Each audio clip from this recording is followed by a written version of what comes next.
आजचा दिवस माझ्यासाठी खूप खास आहे. ते का खास आहे ते तुम्हाला पुढे कळेलच. तर इथे मी मक्याचं थालीपीठ बनवलं सकाळच्या नाश्त्यासाठी. आणि आज इतका पाऊस होता की बाहेर कुठे जायचंच नव्हतं. 3-4 दिवस झाले इतका पाऊस पडतोय ना की कुठे बाहेर निघूच शकत नाही कुणी. आता पाऊस पडलाच पाहिजे, पण इतका पण नको की एवढा त्रास होईल. आणि आम्ही प्लॅनिंग बनवलेलं की बाहेर जायचं, पण हा पाऊस काय थांबायचं नाव घेत नाही. असो, आज गेलं नाही म्हणून काय झालं, नेक्स्ट टाइम पुढे कधी प्लॅन करूया आणि नंतर जाऊया.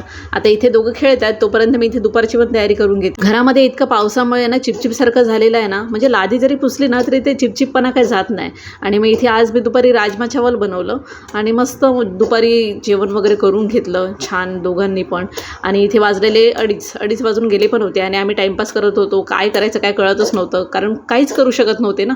आणि मग त्यानंतर कंटाळा आला तर मग लुडो खेळायला बसले. लुडो खेळता खेळता मग विचार आला की संध्याकाळी काय बेत बनवायचं. आपण आमच्या महाशयाला पुरी भाजी श्रीखंड खीर हे सर्व खायचं आहे. बर्थडे आहे ना. आता पाऊस असो का आंधी तुफान असो, पण माझ्यासाठी हा दिवस खासच असणार ना. आता बर्थडे बॉय आहे म्हटल्यावर त्याचंच आवडीचं जेवण बनवावं लागेल ना. मग त्याला जे फरमाईश होतं ते मी बनवायला घेतलं. असं बघायला गेलं ना तर आम्ही दोघांनी पण मिळून हे जेवण बनवलेलं आहे, त्यामुळे आम्हाला दोघांना पण हे क्रेडिट जातं.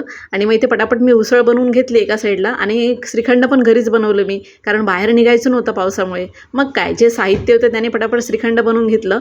आमच्या महाशयाला ना महाराष्ट्रीयन खाणं आवडतं, पण असं भात डाळ असं थोडं कमी खातो. म्हणजे त्याला भाताचं जास्त क्रेज नाही आहे, जितकं आपण खातो तितकं तो नाही खात. म्हणून मग पुरी बनवली, आणि रोजच चपाती खातोच. मग काहीतरी वेगळं म्हणून आज श्रीखंड पुरी खीर ह्या सगळ्याचा बेत ठरवला. आणि मस्त इथे एका साईडला श्रीखंड बनवलं आणि एका साईडला खीर पण बनवून घेतली. छान अशी खीर पण झाली होती, आणि एका साईडला पटापट पुरी तळायला घेतली. आता पुरी करताना पण ना एका साईडला मी लाटत होती आणि एका साईडला तो पुरी तळत होता, म्हणून ना पटापट जेवण झालं. म्हणजे 1 तासामध्ये होऊन गेलं सर्व जेवण, कारण एवढं बनवता बनवता मग मला वेळ लागेल आणि परत योहानला पण सांभाळायला लागतं त्यामध्ये. म्हणून तर असा गेला आजचा दिवस आमचा. तर चला मग भेटूया पुढच्या व्लॉगमध्ये. बाय.